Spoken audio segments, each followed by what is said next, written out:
address the huge misunderstanding that buyers have with new construction.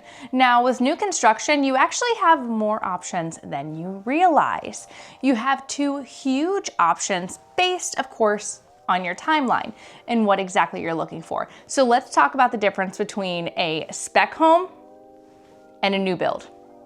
So overall, yes, the two are the same in being new construction, but the two have very different options that you can choose from, and also two have a completely different price range, if we're being completely honest.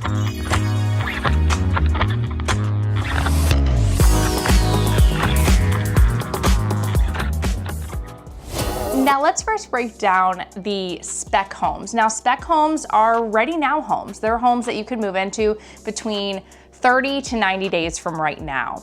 Now these are also the homes that probably have the most incentives on them. So that's including slashing prices, that's including lot discounts, that's including probably premium locations, because these have actually been chosen by the builder. For the most part, there are some times when spec homes that are available are actually ones that fell out of contract, people who did choose to build and weren't able to actually fully close on the property. But for the most part, it's where the builder has chosen certain cabinetry, flooring, paint, the floor plan, all of that's already designed for you, even the location of the property. So with all of those choices out of the way, depending on what timeline on, you either like it or you don't, kind of thing. But there are tons of options. There's more than one spec home always available, and there's always gonna be more that are gonna continue to come up because builders are needing to stay on track with their build process. And so to keep on track, they get spec homes ready, especially now that we're getting closer to the summer timeframe. That's when a lot of people from out of state tend to come here and want to close before school starts. So to have a non-supply and demand issue, they go ahead and create these spec homes to be completed before school is here. So like I said before, spec homes can definitely be a little bit more cost effective when it comes down to the new construction options. And this is only because you don't go to design studio, so you don't kind of pick out those options. Now there are some chances that sometimes that spec homes, if cabinetry is not in, if paint could be changed, there are small adjustments you can make depending on the builder and depending on the completion date. Because if you're looking at 30 to 45 days in closing, it's done. It's a done deal. What's there is there kind of situation.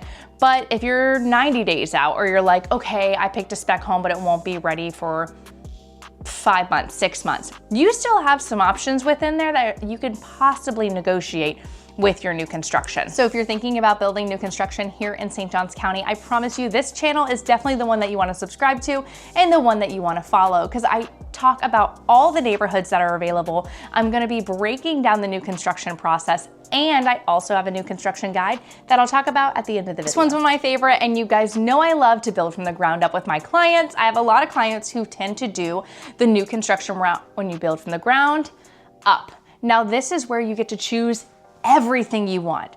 You choose the home site that you really want your home built on. You get to choose the floor plan. You get to even customize, depending on the builder, some of the options with floor plans. Some of your higher end builders will allow you to bump out the property about 2 feet, depending if you want it a little bit to the side, depending on your lot size. All those different factors go into it, but you actually have way more options. And that's where you can also get yourself in a little bit of trouble. I recently had one client who's like, I want to stay in this budget. And he's like, where do you think I'm going to land? I was like, over here, just based on knowing what they like and their taste. And I was like, once we go to design studio, I'm letting you know. We have design appointment tomorrow. So we'll see what ends up happening. I'll keep you guys posted on that one. You guys will see the build process for him. But that is really where the chunk comes in on how much are you wanting to spend? What do you want to have the builder complete for you? Or what can you be okay with completing over time? So there's a couple items like hutches and adding little things here and there.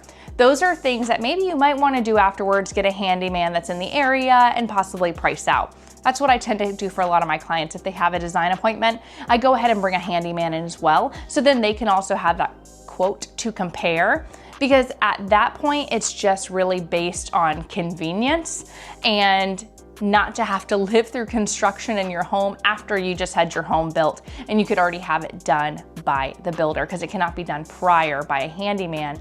Only the builder could work on it until you guys are actually clear to close and you're signing that deed is in your name, all that fun stuff. So not only are you able to customize the floor plan, the floor, the cabinetry, all the options, but the fixtures as well. So you have so many options and appliances as well. So if there's certain ones that you know that you definitely want, you really want to try to see what those costs are through the builder, because although they may have a slight builder fee, they also have a wholesaling discount. So I would definitely consider maybe getting some of your appliances through there, maybe even negotiate them in to the construction process and the contract, because it could really save you money possibly in the long run. And again, save you a headache, save you having to deal with an appliance you don't really like and then can end up selling later on. But when you do build from scratch, you're able to have a lot of different options, but not only the options that you have, you also have the ability to do as many inspections as you want. So you do have a pre-slab inspection. I'm sure you guys have seen my previous, make sure you get all these inspections, but I wanna just reiterate them here. You have a pre-slab inspection. That's an option that you do for the foundation of your home to make sure everything is good to go, plumbing is where it needs to be, the anchors are where they need to be for your house to make sure the structure of your home is going to be sound. We all know, just like relationships, foundation is key, and in new construction, it's the exact same. Now, a lot of homes here in Northeast Florida are all slab, a lot of the new construction ones. So that's gonna be a concrete base on the bottom. And each builder has a different consistency of their concrete base. One thing to really keep an eye out for and why they care about the pour is to make sure there isn't too much moisture in the soil, because that will resolve in some cracking and some settling issues later on down the road. And that's why it's important to make sure that you do your pre-slab inspection. Another inspection that you're able to get when you're building from the ground up is a pre-drywall inspection. Now, you can also get this inspection done during the spec home process, just again, depending on when the completion of that date is, because if the walls are up, it's gonna be really hard to do a pre-drywall inspection when the walls are already up. But this lets you see the guts of the home, where the electrical is, the HVAC, the plumbing. Make sure that everything's in good standing. Make sure that even the wood looks good and that you don't have any issues there. It really checks on the roof, making sure that there's no future roofing issues or leaks that you might have. But this is the only time you'll really be able to see behind the walls before the drywall goes up and it hides everything. This is very, very important. I still have to share a story about a nightmare drywall experience I had one time. And if we wouldn't have done the pre-drywall inspection, my clients would have been SOL, like literally.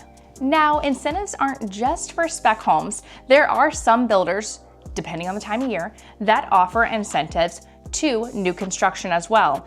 And that can go along the lines of lower rates, possibly having them locked in at a certain time frame, closing cost assistance. Almost every single builder will offer that if you use the builder's preferred lender.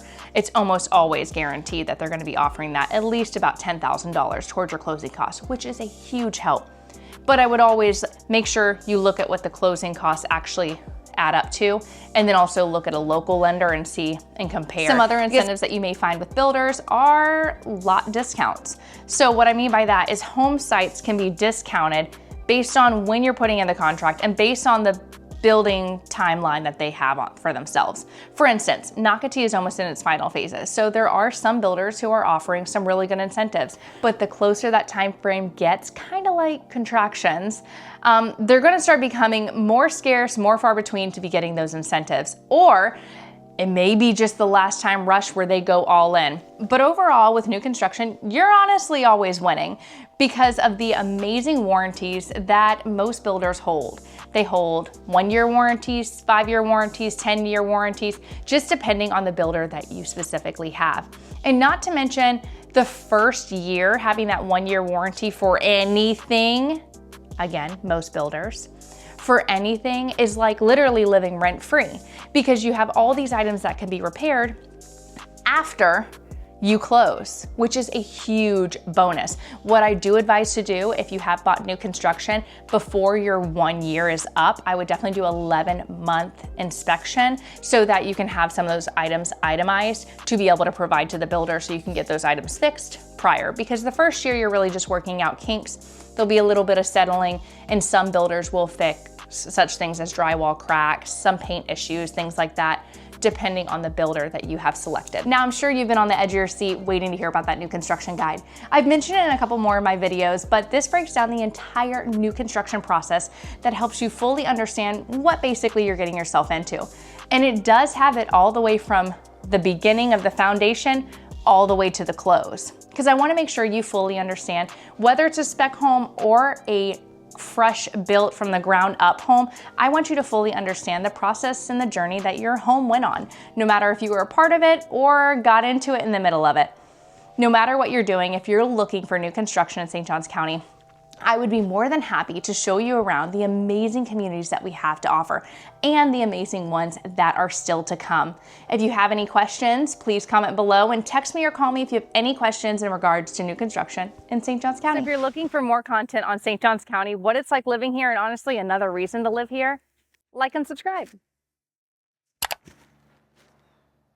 Did you subscribe?